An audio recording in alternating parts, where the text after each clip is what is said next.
So pretty much 2 years on from this trip, I think it's time to finally release the video. At the start of 2024, I spent an entire month in Japan, traveling all over the country in search of snow, which, to be fair, became pretty easy to do so as soon as I left Tokyo.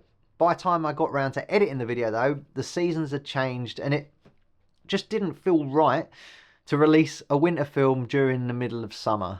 I then procrastinated that the photos and videos weren't good enough, which ultimately held me back from doing anything with it and delayed it for another year.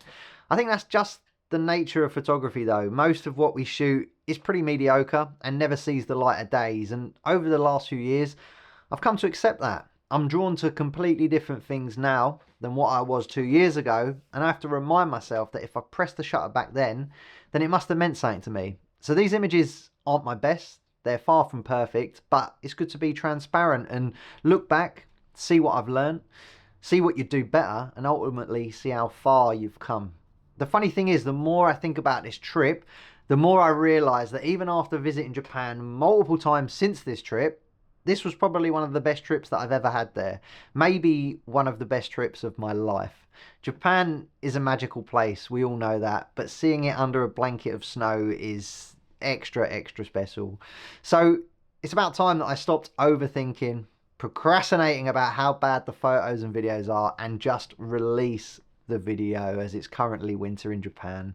So here are some photos and videos from a road trip to the most northern point of Japan, starting in Sapporo and ending up in Cape Soya. And honestly, if procrastination is holding you back, please take it from me. Please post the photo, make the video, just do the thing.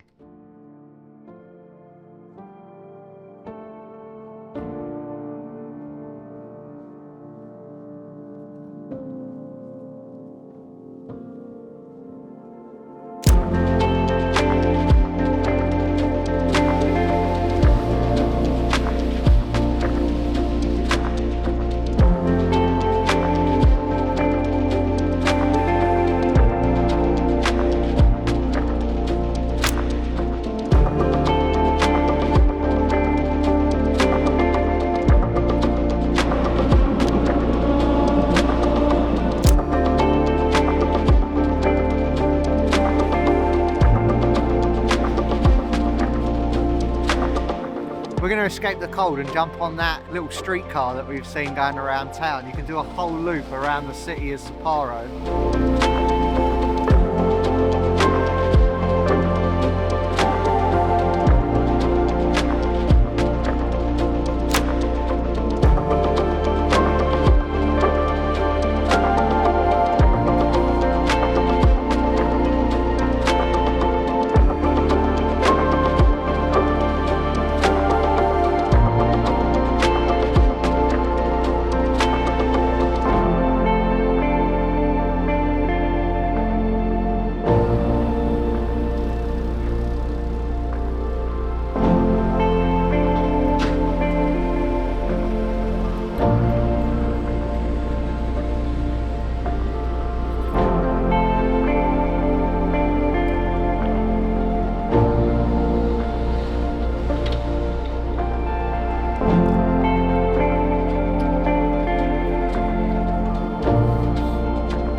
I'm just on my way to pick up our rental car and start this adventure north.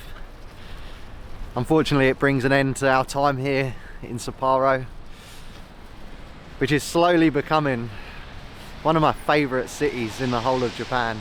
I think the snow has played a massive factor to that, but this place is amazing and I'm stoked that we get to come back here and spend a few more days towards the end of this trip. But let's go pick up this car and start this journey north.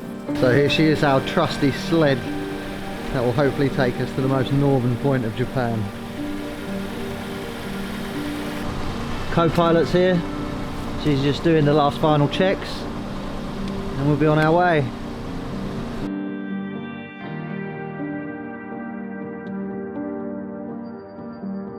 Plan for today is we are heading to a place called Asahikawa, which is north but like inland. We're going to spend 2 nights there, but first we're going to go to a place called Hill of the Buddha, which is about 45 minutes from Sapporo, and I've wanted to see this place for as long as I can remember, even more so in the snow. So we're heading there now, and I'm very, very excited to see this.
Snow in my entire life.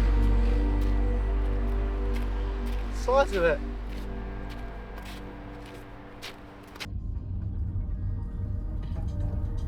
This is insane. Incredible. This is going to be fun, eh?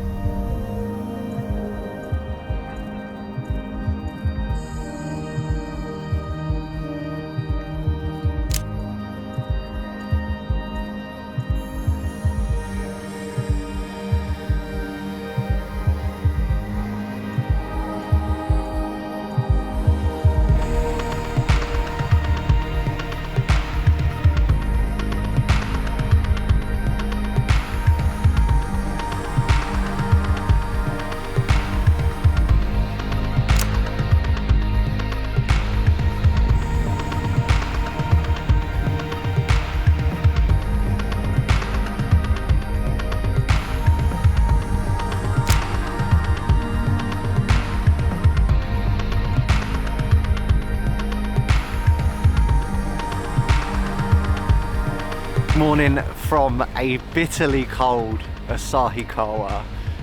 Probably the coldest place I've ever been to in my entire life, as well as the snowiest place I've ever been to in my life. I've never seen this much snow, let alone inside of a city that still manages to function. Asahikawa is the second biggest city in Hokkaido, and the reason for us coming here is to visit a place called Biei, which is about 45 minutes away from here. And Biei is known for its minimalistic landscapes, especially in winter, peak winter, when there's covered in a blanket of snow. So we arrived in Asahikawa last night and we just explored the city and was just amazed by how much snow there is. And we're going to check it out again this morning, and then we'll head out to Biei this afternoon.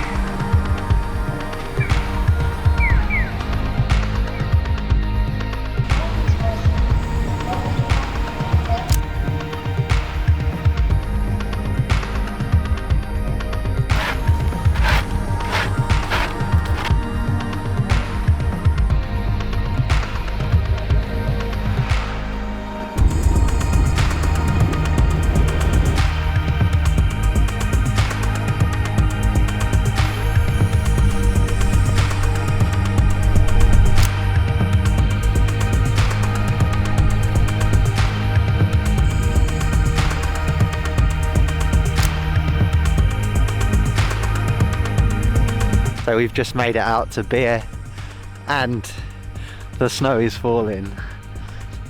I said that this was famous for its minimalistic landscapes, and that it is. This place is pretty special.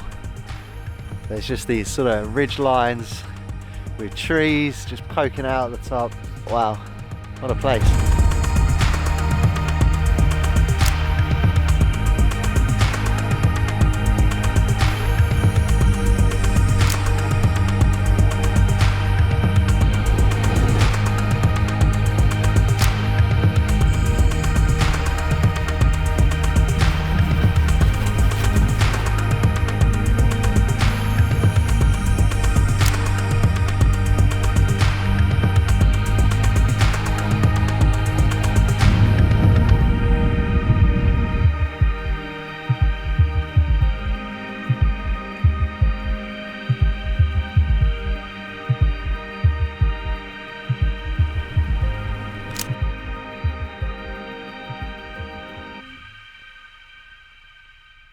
Just checked out of our hotel here in Asahikawa, and I'm gonna miss this place. I've really enjoyed it here, and another one of those Japanese towns where you just can't put your camera down. I just want to keep taking photos, but the journey must continue, and we're heading to the most northern point of Japan.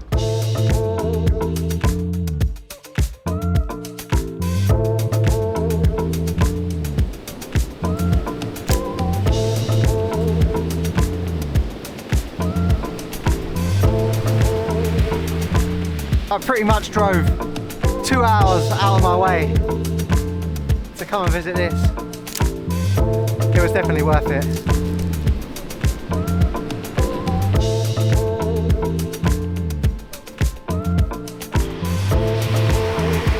We had to pull over because our car was going mad because all the sensors on that are frozen over. But yeah, we're in this town and there's literally not a lot going on here, apart from this little Secco Mart. But yeah, there is literally the sea right there behind those houses. Now we can try and head north, but that was pretty sketchy driving, to be fair. I don't really get scared of driving too much, but yeah, when it went complete whiteout, it started to flap a little bit. Good morning from the town of Wakkanai, the town closest to Cape Soya, the most northern point of Japan. We got in late last night and it was dark, and we've come for a walk around this morning. One thing I can say is that it is incredibly cold here. There's winds coming over from Siberia. They get a lot of snow, so we're going to go for a little walk around this morning before we head to Cape Soya to have a look what this little town has to offer.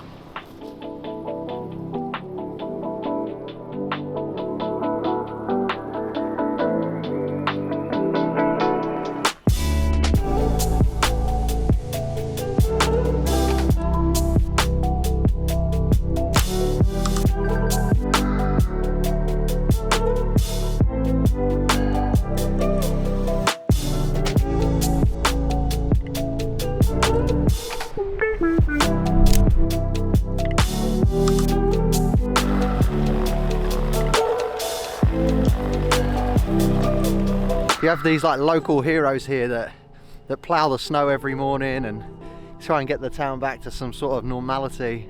I can imagine there's a great community sort of spirit around here to keep this place moving. And the train station that I just shot a video of the train is connected pretty well to Asahikawa. I think it's 4 hours on a train, which was probably quicker than the drive that we took yesterday. So yeah, it's pretty well connected with, you know, Asahikawa, and then from Asahikawa you can obviously get to Sapporo, and you can also fly from here as well. So it is connected. It's not as remote as what I actually thought it was going to be.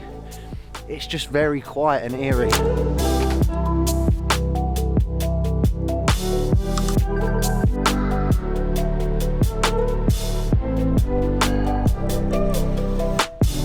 So we're that far north that the road signs are actually written in Russian. You used to be able to get a ferry from here. I don't know if that's still in operation due to what's currently happening in Russia and Ukraine, but It's quite insane that you could technically get a ferry from Japan to Russia from here.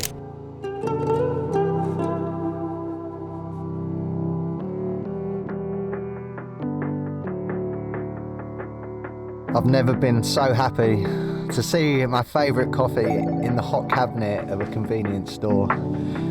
Let's head to Cape Soya, the most northern point of Japan.